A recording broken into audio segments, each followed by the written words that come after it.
Abusia Sampa nsɛm no baabi abeduru no sɛ Yaw Sammor ansan antimi ama court if sɛ nsɛm bi a ɔde gu krataa so brɛ court sɛ nka court nhwɛ na nka ɔmfa anu yi mra no ɔno Yaw Sammor no so onya anu yi nti wa ama court mum yɛntie deɛ ntie Yaw Sammor ɛda so ɛte Sampa hɔ sɛ ɔyɛ ɔhene a wansa ama court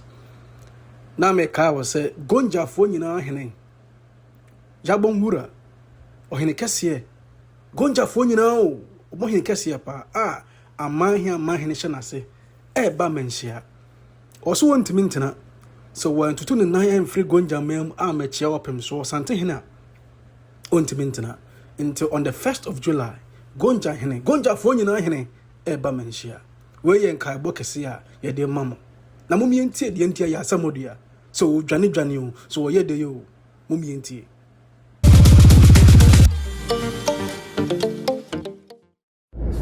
abusiafo medenchia sonkon afri Sampa man hene nana samajafla wotoso mienu asueye edibrem enche bia ya mama so te se ene aye 29th of June there was a court hearing na ebebaso ampa nana mada Roma ye be pie mu wo court. But the buyer no judge no ema yeti ase say eye anu yi a ese free the Chief Justice wo ediba assign a petition bi a eye Farouk Ahmed a oboni hu samrani Yaw Sammor atwere buyer no Chief Justice enyam famaye obi bibisa say eye krata ben na Farouk Ahmed atwere di buyer Farouk Ahmed atwere edibedan Chief Justice say court asem na ewo kumasi no ono on Feliceve say obeba kumasi efe say eyeyera oti kokoso His Royal Majesty and a control Asante region and think a court no enyi asem no Chief Justice enyi asem no free eya Asante region na emani mfa nko ahafo region because ahafo no nso ehye yera ase na mmom no mfa nko any other place and no reply no na Chief Justice enyam famre the court ebasa ansu dia the judge cannot go ahead with the hearing the scientino judge no edi asem no ekoshe 27th of next month 27th July obi beka say adentina asem no ekwa ekire sa ndi akasem no kwa ekire ne say Chief Justice edi nanu ye ni ba asese ye serve ni ye friend on hearing notice ewo duration nso a ese obetimi dia faali enti wo de kwhye 1 week na Chief Justice de ba hearing notice no ebia na days na ye hia ne de 7 no ye nya enti wo de 27th ne dia anamo biara ese ye 2 na anu ye biara ese ye nya na hearing notice bia ese ye 7 no ye betimi aye no within that splitted term enu ntina akosa tini ame ka chu biara nso obi anka na komanto ne yem ne ekoso nyina eye politics but ye mrapon no a ema politician to me no mutimi du yesu no mrapon no nso ewo kwan ewo mu a se politician eye ni position ana wo ye bibia ensem fata yetimi de ne faso samra no ena nana samajafla ne lawyers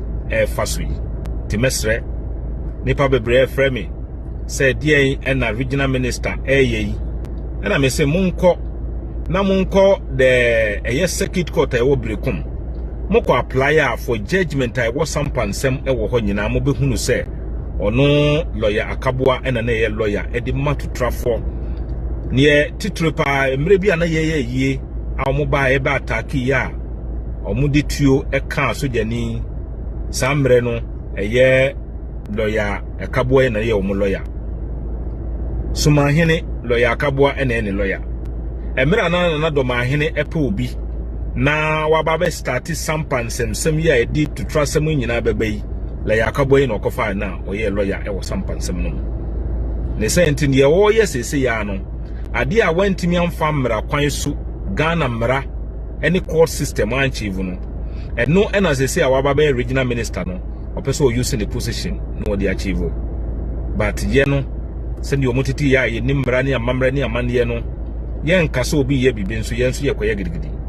because you nimse trimopo a ewo doma hene suma hene ene omo keka ho a omo adwemu nyina ne se ye beye ne ya se Sampa no manya kwan enuoma bia se ba Sampa no omo begina so no moyi e de akọ enkura omo no pe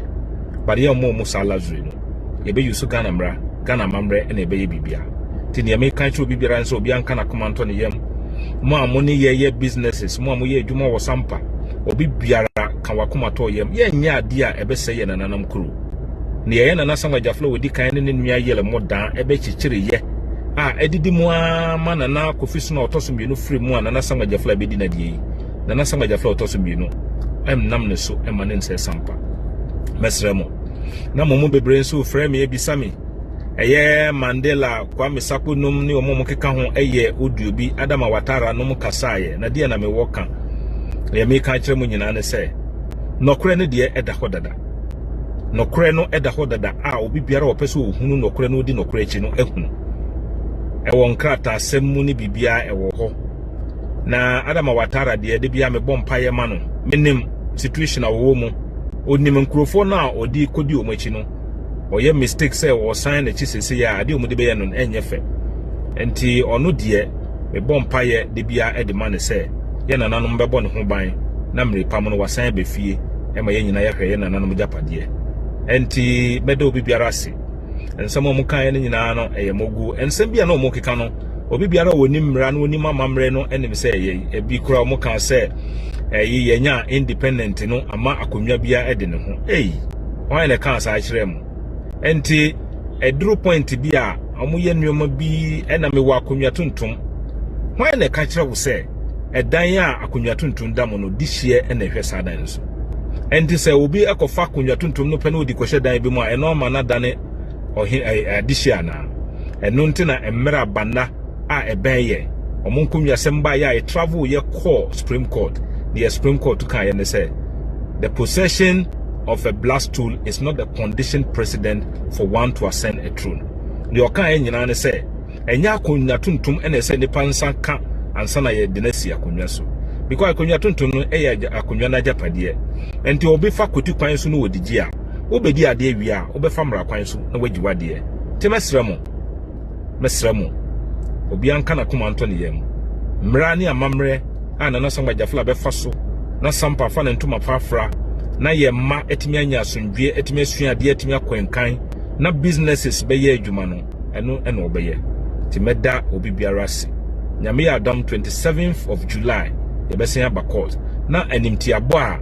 eye Farouk Ahmed ene nam kromu a oye ne ho no wo ye a okwa aba no na dia bedan court ne me ka kire Farouk Ahmed say that has been me ka kire no say ukọ ni nana ni papa no side bema owo ni nana eni me nana me nana banom efi bema baako the santi no oye mabusua enti bibitu na ebe me ya ti mesre no eman onya ne ho mo munya ne yodium ema ne nkwada prison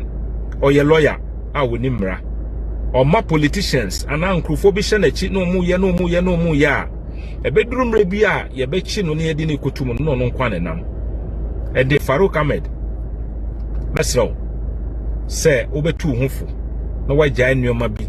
na wo mane pa nhye wachi e ma wonya nneoma basabasa because mra no wo ye sesenya mra no obedi ti ebeda obi biara se enti court no eda so twen Chief Justice the respond Chief Justice said they respond the bar. Me I heard kwanya de be fa so on the 27th of next month and e be send back court to biom. E be do bi biara se. E be do bi politician cannot change. Bibia amamre ni amande kwan so na nam so a yes anuoma nyina e be si ye. Be do bi biara se. Na nyame nka mo ho. Me ba life wa che. Na menua ba efri mu. In the honest and na say me manu sa ene die no na me ye nnuema bi eye mra ne dura metumi nsafro bi biara amama ba bejame amama ye menua ba no eye ti meda obi biara si amamre ne amane enya atemdidie eye sendie amamre eka no na amamre mu no Sampa eye na nasamba jafla ene na sefo dia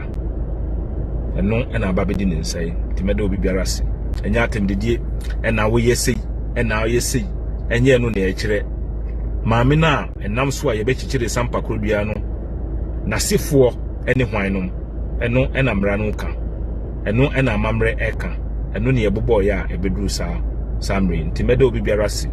nyame ya adomo a 27th of July say Chief Justice ede na yibibia ba then we'll do that ne wo ka say onye save e wa ha no enye me abu ena me provide security aban ena provide security for the nation ebeye den na aban etimi aka kire yen say ontimi provide security e wo kumasi e ma samodua e ma na mo we betimi provide no okrofo froso how enye logic enti mo ma obi anka na komanto ne yem na bripam no ye beba enchenche e wo na fi o kan bible ababu aka o say the promise will linger on but no matter what it will come to pass o say boche no ebetwintwan ne nasi nanso ye denara ebebam enti contempt hearing no ebetwintwan ne nasi na ye denara ebebam ti medo obi biara si moma ye nyina ye nkambom na ye nhwe Sampa na Sampa mfa ne ntoma pamfra tutrasem emwa obia meko mekrom kasa makakra olwe na otu imle pesa ngana ngo pa court wanga court nyina nammo Farouk Ahmed na leta nyono ma pa ma nyina nambo we fie na we pa kumasi na kekiti apekala ka wo me yir kumasi na mesena kala witile no ba wel kala liye na kurkura poro Chief Justice ke we wesen alete ke ufuna na pana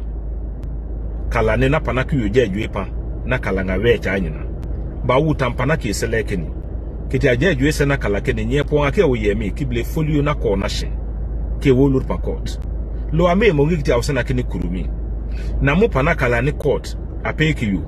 amufuna mbese ngba mo pa court ke mufuna mbetu ni ekilo kiti amra wa blenyanyu kifuna mbeliti moja kuyo na ye funga na ni ekilo kiti na pana ke ni ye na ke bleke ke limotia ke kiti ya usena ke ne kuru ke na Chief Justice yo mba wel kala kurkur na ke pana lete ke ne ke oja mblita beja da rebu tuja kilo me pa court kiti angana yu waba pa na waba formota gbire ma are klalama arakaba asundwe na mamre waba ba we para charge ba ujanjina para kalawa yu mi ble pasangba funambeli perki akili atule sangba jafla pie ngumi kiti angana yu le perna to prepare sangba na kepa ye para na ebile ni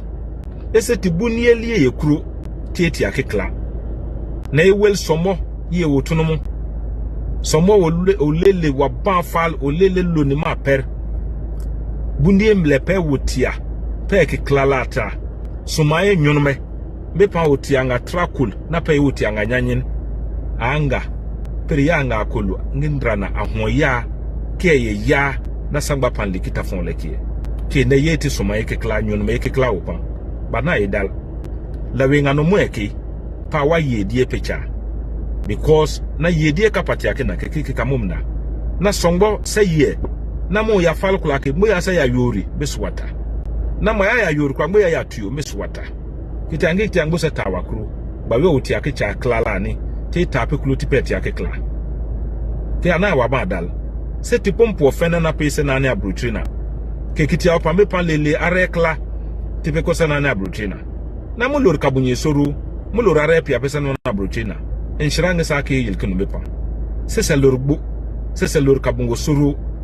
na wa me ko sana na abrutrina jonke mlewe perki ake fungami to le sanga jafla ngba ta washi pe to le ngba po to le sanga jafla na pe na nangba po na na yel moda pe pe pan sanga trakare o to le senyo no bo tanga no to le pe na yir kakala ma pa we na pe lopo but nga wanda jamrana pa wa to le senyo no bo na ku apewule jamrana ke kiti alorungba we kala tele ka ba yo mpa ma kafene na ma de shikankan cha amu wa ntoro mufu kiti na wa ba dal ye para na ebile perni ga jinge na siala na komi lorna li ese sa are pienti le na tabe klo tipe wi lo ma pinga tipe are pienti pe basa pin muja na ra kai ba ya ki aranga me pienti pe ku musa pension pay to nimbo mwa tanga we ko pa karlo pomwa ke na pampar adiswa mwenga kitana wa badal araka bon wa ke sana sangba ke kitafon le kie kitafon le perpetule sangba jafla wi o munyo awe wo ye ke anyame ya wa ba na mo ke se perpetim na ba ho ya wo nu to kurenga utule na tema yukuri awatin tiakanaki to tinkina telema areklalama kitia na nye boli kina 27th ke nye bile cornation ke kibile fulu na cornation olut pakot maraka wake ke jadile peje na angi kija kisa pa yare formota nye bonyila ke nyila nye na unyila kenaki araka ba mepi samba